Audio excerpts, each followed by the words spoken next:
guys rolling? Yep, we're good. Cool. What fish do you like? Thanks for joining me for part one of the Fishbowl with Action Bronson. One of my favorite guests ever. that We Nemo? thought you might like this one. The upside down catfish. Yeah, he literally That swims. sounds like a crazy sex move. Yeah, a sex move or like, yeah, probably a sex move. We talk about the Knicks a lot in this segment. We both kind of love, kind of hate the Knicks and New York sports in general. So, we picked out a fish, We got the fish. the upside down catfish. And I'm happy that you figured that would be up my alley, because it is. Yeah, we actually It's next level. All our bets were that you would pick him, so this is pleasing to us at the Fishbowl. He doesn't need much introduction. Action Bronson, you've seen him cooking, painting, rapping, doing a whole host of shit, being a stud softball player at the CC Sabathia. The quintessential stud muffin. The quintessential legging out doubles and tearing pitching. your MCL, or what happened? I don't know what it was. It was the MCL. Yeah. It's still there. I got the PRP treatment and everything. I got a place in Germany. You got to go. Stem cells? Yeah, That's what I in need. Frankfurt. I Don't need- fuck around. I know you'd like to buy local, and Yeah. you told me you've gotten some surgeries in Queens, but maybe we can just expand. I our mean, listen, they do plastic surgery in Jackson Heights on the roof. Jackson Heights on the You know, roof. whatever you Yeah, want. there's Whatever. another word for that too. I want to talk about softball last night. You texted me and I said, how'd the game go? You said I had an intangible game. Can you did. describe what an intangible game is? Well, it's hard to put your finger on exactly what I did. I've had some in football. I had an amazing. I pitched 4 scoreless innings until Andrew Jones hit a bomb off me. But at least it was Andrew Jones. I got Sheffield out. Yeah. He popped up very weakly Yeah. to the the infield. Yeah. My first at bat, batting practice, I jacked one out, and then my next at bat hit one right up the middle. Then the game started, and my first at bat, right down the line, out of the park, foul. A sigh of relief. Yeah, I was like, oh, fuck. I hear the crowd go, oh! Yeah. And I was like, oh. So then I get hit by the pitch. I take my base on balls in a celebrity softball game. I'm trotting down the first base. Johnny Damon comes up next. Bro, these names, bro. I know. It's like Smash. He smashed one out of the park. it's straight out of one of your songs, bro. I know, really. I feel like I've definitely willed this into existence. I mean, talking about the Yanks, when I was a kid, I was such a front runner with them. I picked them because they won. But eventually, and I've never heard of this happening, I abandoned them because they were winning too much. Wow. Yeah, dude. That's grown up of you. Yeah, it was grown That's up. mature. But the trade-off for me was when I abandoned them, I really became a rabid Knicks fan, in the late 90s, and then the crash. So in the last 20 years, what's the bright spot for the Knicks? I mean, it's been since 2000, they were in the finals, or 2001 or whatever. Latrell. That's the bright spot? I mean, since then, Yeah. I mean, No being Melo? able to go to the Garden. I love Melo, but I feel like he was given a bad. I'm not really bad. It just didn't really work out extremely well here. I agree, it didn't work. It was yeah. good for a couple of years. It was after LeBron made that decision, and we got Stoudemire, and things weren't the same. Yeah.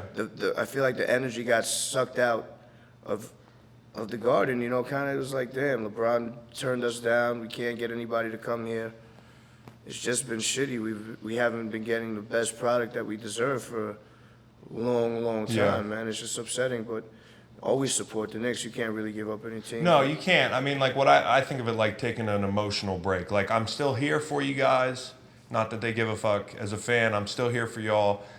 And when shit gets good again, I will elevate my game. But I can't. I don't have the emotional stability to ride it out as a fan. As a player, It's hard. As a player, it's survival. But as a fan, you have a choice. You can opt out. Yep. And so for me, Watch Grey's Anatomy. So pick me. Choose me. Love me. which I never did.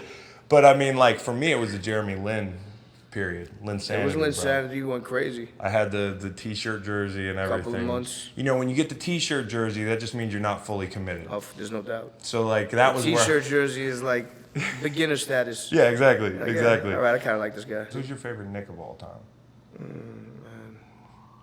I mean, I was chilling with Oakley last night. Is he up there? He's very up there. Okay. Oakley is like, you know, you in New York, you always tend to go to the, you don't want the glamorous player. You go to the hard nose, get it Right. done, come in the middle. He's gonna fucking Steven Seagal you on the floor, you know. And he would. He really would. I mean, he would fuck He you took up. out Nick Mangold yesterday. Like what, first like- base, like he hit a ground ball. He's running to first base. He just tackled Nick Mangold for No no shit. reason. It was amazing. Was it hostile? Nah, it was a fun one, but he knocked It him. was a fun. He it's- knocked an all-pro center to the ground. So it was a fun spear. A fun spear, yeah. Okay. It was there was some intention behind it, But but I- he had a smile on But it. I would argue, like you mentioned Oakley, like he's a quintessential New York Knick. Yeah. But like the best Knicks of all time, none of them were like sexy picks for favorite player. Like if you were a Ewing fan, Of course, I mean Ewing. I love Mark Jackson. I love Yeah, Derek Harper. Starks. I loved Allen Mason. Houston at one point. I mean Mason. I used to get my hair cut where Mason got his because I loved him so much. Yeah. And it was in the neighborhood, you know. yeah, and he was Cuddy's cool. in Queens. He was cool. Fire. Yeah. I mean, I wish I would have met him. We didn't I mention still got the Allen Houston. Allen Houston.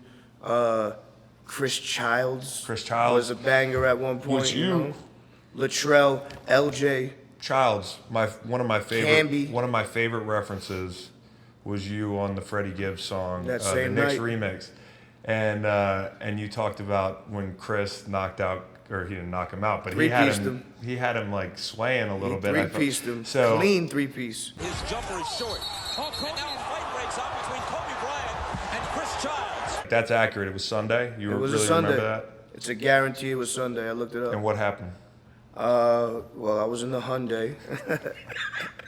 You want to know the worst thing about having a Hyundai back in the day is the night before Brett Favre was to play his first game for the Jets. I'm at the store up the block from my house in the Hyundai. Yeah. I leave the car running as I do all the time. I'm in boxers because I'm up the block. Yeah. I go and buy a Set for Life and a Dutch. I'm in there scratching the Set for Life, oblivious, and two little fucks jump in the car and steal my shit. No I shit. should have known that was gonna be the No shit. that was gonna be the beginning of Favre's career as a Jet. Did you find him? Never. They found the car in Long Island burnt. Why'd they burn it? Is that typical here? Yeah, but why'd they burn it? They crashed into the side of someone's house.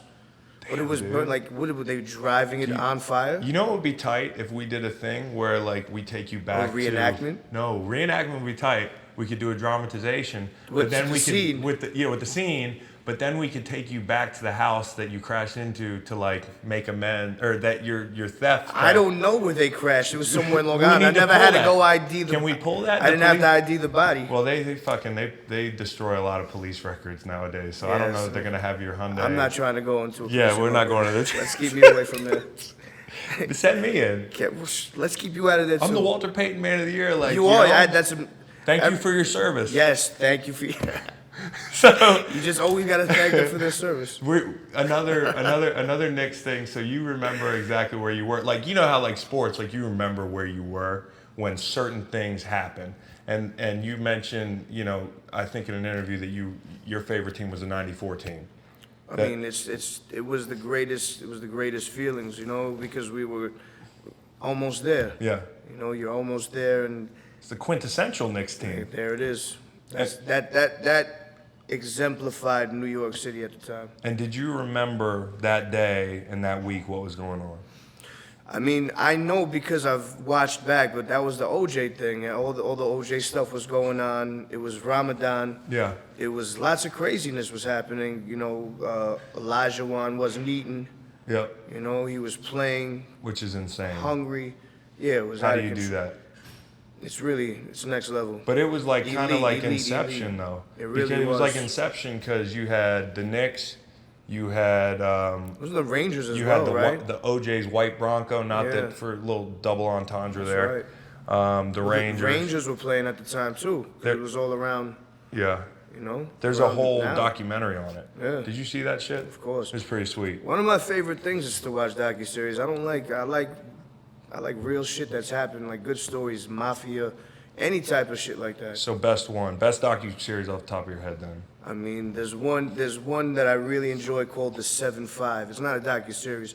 It's just a one-off about these cops from the 7-5 precinct, which is East New York. Dirty cops that were running drugs and all kinds of shit. Ray Michael Liotta's, Dowd. just total exactly. Ray Liotta's. 100 bad lieutenant shit. Yeah, Harvey Keitel. Listening to Mike and Dog on FAN. Mike and the Mad Dog. Mike and the Mad Dog, and you know, it was like, it was the series LA versus the Mets in '88, and he shoots the radio because Darryl hits the home run. You cocksucker! You fucking miserable fucking cocksucker! Hey, another over. Oh, I don't know. It wasn't '88. It was in the '90s. It was crazy. That reminds me that since you're talking about baseball and the radio, that reminds me of a scene in The Fan. Do you remember The Fan? Oh, with De Niro- Snipes and with De Niro? I And don't remember it as well as I should. He was like, the whole premise of the movie was he was a super fan. Of course. And he actually. Wesley played for the Giants. Did you see the rain scene? Do you remember the rain scene? I do remember vaguely. I have to rewatch it. I'm gonna watch it. How the fuck today. did they play through the rain? That was my big question about that. Bullshit. What about Last Boy Scout? No. You were talking about that pill, the painkiller? Yeah. So he popped a mouthful of those. This was Billy Blanks. He had the gun on him.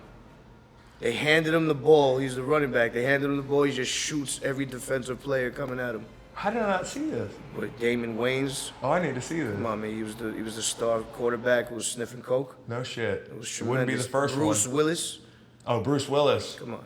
Without hair, obviously. His hair was just gone. No, he had like weird hair. He had like 40-year-old hair. He was hanging on. Yeah, for dear life. But it was a good look because that's his look. Yeah. But yeah, I love shit like that. That was kind of like Any Given Sunday before that. Any Given Sunday, like Bro. the realer side of football. And I have never seen somebody get on top of an Escalade in my decade in the league, and I played with some crazy motherfuckers. I mean, crazy, but I've never seen somebody get up on top of a truck and chainsaw it in half. Hey, Craig, just do the craziest shit we could think of. the stereotypes, bro. I'm like, people are like, you guys live like that? I'm like, nah, not really. I mean, maybe the single guys, you know, they're the young guns, but I've never seen the Escalade chopped in half. And if Al Pacino gave a speech, which I thought was one of the best speeches in movie history. The inches we need are everywhere around us. Sports movie history. But if a coach gave a speech like that, we would boo him. Because, like, we're not in the locker room. Like, if, you know, we're getting ready to go out and play a fucking game, dude. Like, I don't want to hear the coach talk for 3 minutes. Yeah, stop with the bullshit. Jeff Fisher used to say 3 words and send us out. So, you know, let's go kick some fucking ass and then we're gone. So You always have to add a little curse in there. Curses always hype people up. you can't say let's go win. No, let's go win, guys. Yeah, No, let's kick some fucking ass. Fuck out there and go fucking smash somebody in the fucking head. Smash somebody in the head. Thanks for watching part 1 of the Fishbowl with Action Bronson. Stick around for part 2 to find out what fringe sport he's really into.